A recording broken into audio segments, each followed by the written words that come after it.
Alright guys, it is time for the Over the Limit 2012 full results / review. I'll give you guys the results of the show and give you guys my thoughts at the same time. So, let's start this thing. It kicked off with the pre-show, obviously.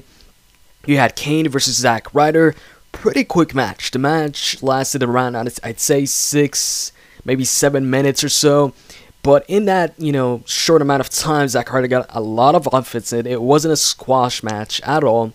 He jumped outside onto Kane a couple of times in the beginning, and towards the end, here's the where the end comes.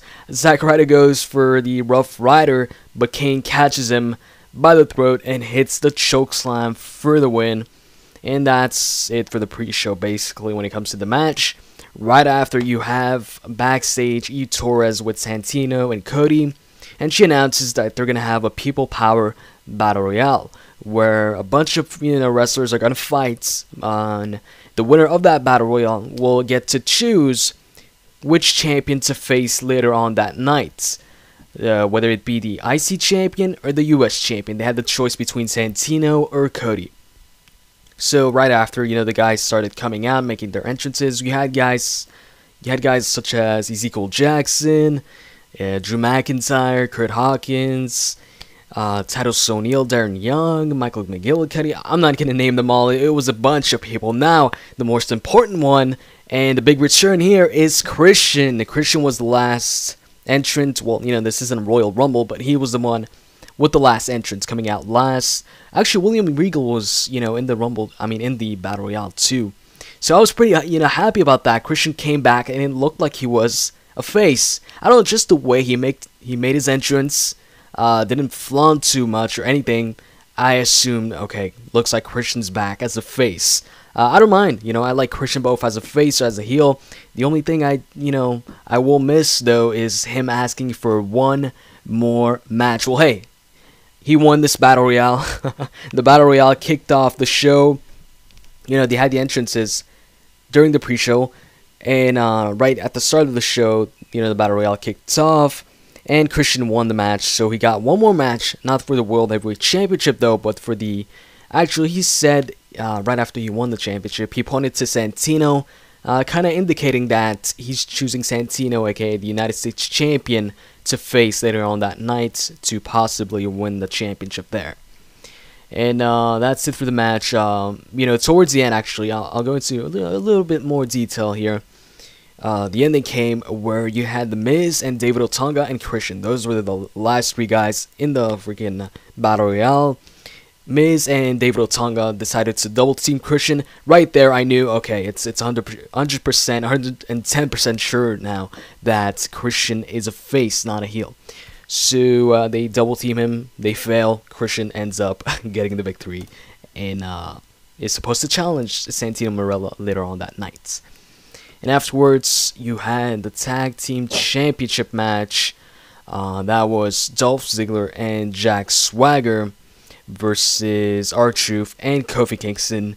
And that was a very good match, actually. Very good tag team match. Lots of high-flying action by Kofi and R-truth. At some point, Kofi Kingston, when he was tagged in, he freaking flew, springboard like halfway across the ring or even more. And towards the end, like, Kofi Kingston is on the turnbuckle, leaning on the turnbuckle, and Dolph Ziggler rushes at him, jumps, kind of the way he jumps at Brodus Clay, and Kofi Kingston connects with the Trouble in Paradise kick and gets the victory. So Kofi and R-truth retain their tag team championships. So a good match to start the show. And then you had backstage Tyler Rex and Kurt Hawkins, who are right now like John Laurinaitis' assistant or something like that, or security for John Laurinaitis. And they were told by E to remove any signs that are negative towards John Laurinaitis. So they said okay, and I guess they went on their way to take out those signs or tear them apart from the crowd. So right after, you had Beth Phoenix versus Layla, Divas Championship on the line, and you know what? Me being someone that doesn't enjoy Divas matches, this was pretty good. This was a good Divas match, and towards the end there was a sequence of counters there where Layla went for this like top rope move. I don't remember the name of that move. and it pisses me off because I know I heard it somewhere, and it was even in, you know, WWE games, but I can't remember it. So that's annoying when you can't remember something you just forgot. Anyways, Beth Phoenix counters that into the Glam Slam, and then I'm like, oh shit, this is over. You know, Beth Phoenix is gonna win this match. But actually, Layla counters that into a roll up, and then Beth Phoenix counters that into, if I remember correctly, some sort of leg lock or something like that. And then Layla gets out of it and hits her neck breaker finisher right away and gets the pinfall and wins the match. And, you know, the whole freaking match, well, most of it was dominated by Beth Phoenix. So it was a typical, you know, heel dominating the face in the championship match, and the face finally towards the end getting the advantage and winning the match. Barely. And right after, you had a backstage interview where Matt Striker was interviewing Randy Orton. At some point, you know, Chris Jericho interrupts. He talks about how he's going to become a 7-time World Heavyweight Champion. And Randy says, if you get in my way in the match, I'll, like, RKO you or something like that. I'm not too sure. I don't remember. Anyways, afterwards, the Fatal 4-Way match. And guys, this was a freaking awesome match. As expected. I was expecting a great match, and I got that great match. Even more, you know, seriously, it was a great Fatal 4-Way match. There was a lot of cool spots there. You had Orton going for an RKO. Sheamus counters the RKO, goes for a kick, you know, the bro kick. Orton counters that, goes for another RKO, but Sheamus counters that into a roll-up.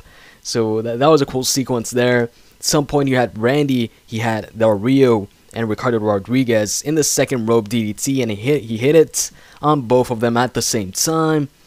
And at some point, Jericho reversed Del Rio's armbar. Del Rio had the armbar on Jericho. Jericho reversed that into the walls of Jericho. And Sheamus attempts the bro kick on Jericho while Jericho has the walls of Jericho still on Del Rio. But Jericho ducks that and hits the codebreaker on Sheamus. And at some point too, you had, you know, Jericho locking on the walls on Sheamus, and Orton hit the RKO on Chris Jericho while he had the, you know, the walls of Jericho on Sheamus. You guys remember a couple years back when Randy tried that from the back, you know, the RKO on Jericho, who had the he had the freaking walls of Jericho on somebody. I don't remember too much, but yeah, he had it on somebody, and Randy came for the RKO and failed horribly, so he had to try again. Well, this time he got it right and he hit the RKO, and then he goes for the pinfall, but you know, Del Rio attempts to break the pinfall by kicking Randy, but Randy ducks that kick and then hits the RKO on Del Rio. Randy turns around, bro kick by Sheamus, and then Sheamus picks up Jericho and hits the white noise. That's what it's called now. The white noise is what used to be called the Celtic Cross. So I guess that's its new name. The finish where Sheamus hit the freaking white noise on Jericho was kind of not disappointing, but the finish could have been a bit better. Maybe they should have ended it on a bro kick or something. But whatever, man. The match itself was freaking great. I have no complaints about the match. So yeah, Sheamus retained the title, and that's that for the Fatal 4-Way. And then you have a backstage segment where Cody is talking to Eve and saying that Christian's lucky he picked Santino, because if he would have picked Cody, then Cody would have embarrassed him, blah, blah, blah. Typical, you know, heel behavior. And then Christian appears behind Cody and tells him, you know, asks him what, you know, he was talking about. And then Cody says, oh, I was just, you know, talking about how great of a United States champion you're going to be when you beat Santino. And then, you know, Christian says you're full of crap, and that he's changed his mind, and he's going to go for the IC title instead. He's going to challenge Cody instead of Santino. And that's it for that segment. And then you had The Miz versus Brodus Clay. Miz comes out, and he starts talking trash about Brodus. And he says Brodus can't dance, and blah, blah, blah. And he says he can dance better, and that he's the best dancer in the WWE. And then he starts dancing, you know, they were doing these weird moves. You know how they always do with the heels. They make them dance horribly, you know, do these silly dances. Stupid stuff, really. And then Brodus Clay interrupts, well, his music interrupts. And he comes out, they have a match. You know, it was basically the same thing as the previous Miz versus Brodus Clay match. And yeah, Brodus wins, so he's still undefeated. He wins with the splash, and that's basically it. Right after you have the kids coming out and they dance with Brodus. And then you have Kurt Hawkins, Tyler Rex. You see them in the crowd, and they start tearing up signs, that are insulting John Laurinaitis or stuff like that, or supporting John Cena. And what's funny during that segment is the fans that are getting, their signs torn up, all pissed about it, are like, "Hey man, blah, blah." They're probably plants, whatever. Anyways, IC title match now, Christian versus Cody Rhodes. It was a pretty good match, it had, I don't know, I'd say it lasted about 10 minutes or so. And like I said, good match. And comes where Christian hits the unprettier, well, now it's called the kill switch, on Cody for the victory. And he's the new IC champion now. So I'm happy about that, being a big Christian fan. Happy he's back. Happy he's a champion, his night back. It's not the World Heavyweight Championship though, but it's still cool. It's good with me. Hopefully soon he moves up and gets back in the main event scene. And he needs to get back at Sheamus, man. In his feud against Sheamus, he won no freaking match against Sheamus. Sheamus won all of them. He needs to beat Sheamus at some point. Anyways, man. Oh yeah, they might do Randy versus Sheamus versus Christian on SmackDown in a 3-way match. I'd look forward to that. That'd be pretty cool. I don't know, how much Christian, chance it would be in a match like that. Actually, I'm pretty sure they'd be pretty low, considering he's in there with Randy and Sheamus. Whatever. Let's put that aside here and let's talk about the pay-per-view. Then you had Josh Matthews backstage with CM Punk. They talk about what happened on SmackDown, the whole Kane thing where Kane kicked his ass on SmackDown because of Daniel Bryan. And then at some point, AJ, gets... she comes in and she wishes CM Punk good luck, or says she's going to be looking forward to the match or something like that. But she ends up not even showing up in the match. So the match is right after Daniel Bryan versus CM Punk. Daniel Bryan comes out first, then CM Punk. And man, that was a great match too. And you know what? I was going into this pay-per-view, I was looking forward to both the World Title match and the WWE Championship match, and both of them lived up to my expectations, if not, exceeded them. So yeah, like I said, great freaking match, pretty physical match. Towards the end, Daniel Bryan had the yes lock locked in on CM Punk for a good while. But then CM Punk countered that into some sort of roll-up where he was on top of Daniel Bryan, and then he got the 3 counts. And right after he got the 3 count, well actually, about a second after or 2 seconds later, he taps. I'd say it was a bit too late. It would have been cooler if he tapped like right at the 3-second mark, or like half a second later, but he waited like 2 seconds or so right after. But anyways, it was a freaking good match. The ending, was decent. It kind of came out of nowhere. I expected the match to go on just a tiny bit more, but hey man, the match was great nonetheless. So yeah, CM Punk wins the match. After the match, Bryan complains to the referee, says, "Hey man, he tapped out, he kept complaining." And that's it, man. I'm pretty sure we're gonna see a rematch now, especially with, the whole thing where CM Punk tapped right after getting pinned. Daniel Bryan could use that to get another shot at the title, saying that, hey, CM Punk tapped out, I should be the champion, or, I had him, or something like that. Then right after an unannounced match, extra match, which, was expected because there was only like 6 matches announced for the card, so I was expecting, a few bonus matches, which we got. We got the Battle Royale, we got the IC title match, and we got this match, which was Camacho versus Ryback. And this was a typical, squash match. Ryback wins with his finisher, and he actually hit a couple new moves in this match, though. He hit, the type of power bomb that Brock Lesnar used to hit, where he would like hook his opponent's arms and then hit the power bomb. He hit that, but yeah, he won with his normal finisher. He didn't win with that power bomb. And then the main event. This was where it got kind of disappointing. I mean, it was okay, I guess. It was maybe a little bit entertaining, but really the freaking WWE Championship match, or the Fatal 4-Way match, should have ended the freaking pay-per-view. We haven't seen the WWE title, the biggest prize of them all, main event of pay-per-view in a while, man. Since what, man? Since the Rumble, I think, maybe, or I'm not sure, but it's been a while. It's been a while. And the world title, even longer, man. We haven't seen the WWE Championship being defended in the main event in a long time. So I hope maybe at the next pay-per-view or something like that, they're gonna, put one of the titles at, in the main event spot, at the last match of the pay-per-view. Anyways, John Cena versus John Laurinaitis. It was one-on-one for a good while. John Cena obviously was dominating, just embarrassing John Laurinaitis, pouring water over him, pouring water in his pants. He clotheslined him, hit him a couple times, put the STF on him for like 10 seconds, and then did it again for another 10 seconds. It was, I don't really have anything to describe this. But anyways, this is where it gets really predictable. I think a lot of us predicted this, and hey, it happened.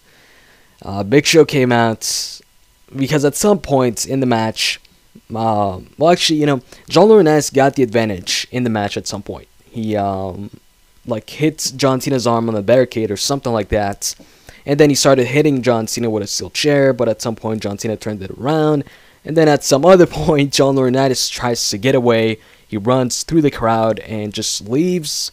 But then the Big Show comes back. Well, the Big Show comes back with John Laurinaitis. He's dragging him back into the ring. And once he drags him back in the ring, they kind of stall a bit where John Laurinaitis is on the ground. And, he has John Cena behind him. And he has the Big Show in front of him. So he doesn't know where to go. He tries to escape. But Big Show puts his foot on John Laurinaitis' hand, stopping him from getting away. When Johnny Ace gets up, Big Show picks him by the throat. Well, he doesn't pick him up, but, he grabs him by the throat. And they kind of talk for a second where, you can't really hear what they're saying. Big Show looks mad. And then he pushes John Laurinaitis to John Cena, who tries to get him up for a very awkward-looking FU, well, attitude adjustment. And then the Big Show hits the knockout punch on John Cena. And then, after he hits the knockout punch, Johnny Ace doesn't go for the pinfall right away. They wait a freaking, a minute or so, or, 30 seconds to a minute or something before Johnny Ace goes for the pinfall and wins the match. It was kind of like WrestleMania 18, where it was Triple H versus Booker T, and he waited a long time before the pedigree. Well, it was kind of the same here. So yeah, Johnny Ace goes for the pinfall and wins the match, and he's still the GM of both shows. Oh yeah, and I forgot to mention, before the match, you had Teddy Long backstage and Eve Torres and David Otunga. And Teddy Long was pretty happy. He was smiling, and they were like, yeah, what are you smiling about? And he was just happy about the fact that Johnny Ace could be terminated. And he also says that maybe, once Johnny Ace is terminated, maybe both you guys could get terminated. But anyways, yeah, main event, didn't really like it. It was okay, I guess. You can't really expect too much out of, a match like this, John Laurinaitis versus John Cena. So yeah, Johnny Ace wins right after. Big Show helps him up, to get up, and then Big Show leaves and leaves Laurinaitis on his own, while John Cena is still laid out in the ring. So anyways, that's it, guys, for the show. If I had to give this show a rating, the show was pretty predictable. I got, if you look at my predictions, I got every single match right. I knew who was going to win, what match. So that was pretty cool. I'll check out the prediction game video to see if any of you guys got the, every prediction right. And if you do, well, you win the prediction game. So anyways, if I do have to give a score for this pay-per-view, I would give it an 8 out of 10. The match quality was pretty good at this pay-per-view, despite most of the matchups being predictable, and despite the main event obviously not being that great and being pretty damn predictable. That was the most predictable thing, Big Show returning. It was still a good show. Just Christian returns. Good matches, great fatal 4-way, great match between Daniel Bryan and CM Punk. So yeah, overall, I'm pretty happy with the show. Anyways, I hope you guys enjoyed this video. Thank you for watching. Thank you for your support. And I'm out. See you.